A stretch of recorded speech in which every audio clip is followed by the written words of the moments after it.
So ayan po, another unit po na i-release natin. Taga Pasig po ang owner. Sporty edition, 3-layer headlight, 4x2 turbo. So ayan po, ang ganda po ng kulay niya. Ansal paint po ang ginamit natin, urethane. So hindi po siya basta pink lang, ginaya po natin yung kulay ng Suzuki palit sa Japan. Ayan, pinopia po natin yung code. Ayan, paggawa po ni FC Cars Minivan Manila to, itong unit. So dashboard. Ayan. So maganda po yung pagkakagawa ng dashboard natin. Ang aircon niya po malamig. Ayan. Yung ating seat cover. Ayan, napakaganda po ng ating design.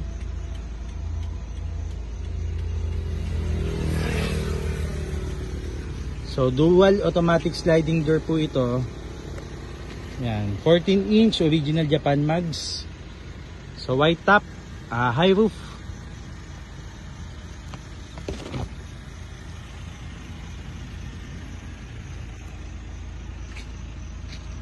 Ayan po, sa mga plano pong umorder ng units, tawag lang po kayo sa aming phone number or mag-PM po kayo sa aming FB page, FC Cars Minivan Manila po. Ayan. So yung proseso po ng paggawa natin ito, ipopost po natin. Dalawang klaseng conversion. Meron po tayong secondary gearbox conversion or yung tinatawag na baki-baki. Meron din pong original Japan, original left hand na rack assembly. So ayan po, dual automatic sliding door with auto step board po siya. Yun. Okay po.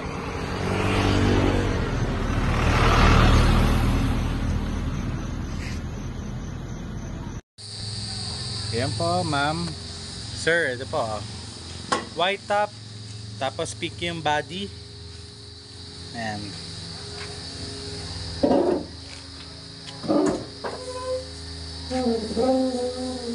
Ayan, lilinisin pa po natin to ha. Ayan po siya oh.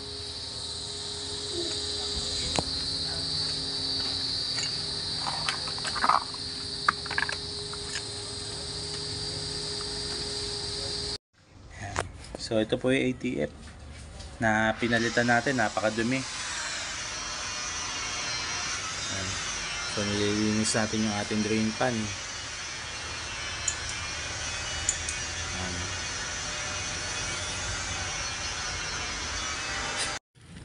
So ayan, linis po tayo ng ating mga solenoid. Yan, importante malinisan po yan para condition po yung ating transmission. And para masimot po yung mga maduduming langis. Patutuyuin po natin yan. Alam mo kung nag-wiring ng bahay ko walang putok-putok Okay. Maraming salamat po sa mga sumusuporta sa aming team, FC Cars Minivan Manila. Patuloy po namin pagbubutihin ang paggawa ng magagandang units.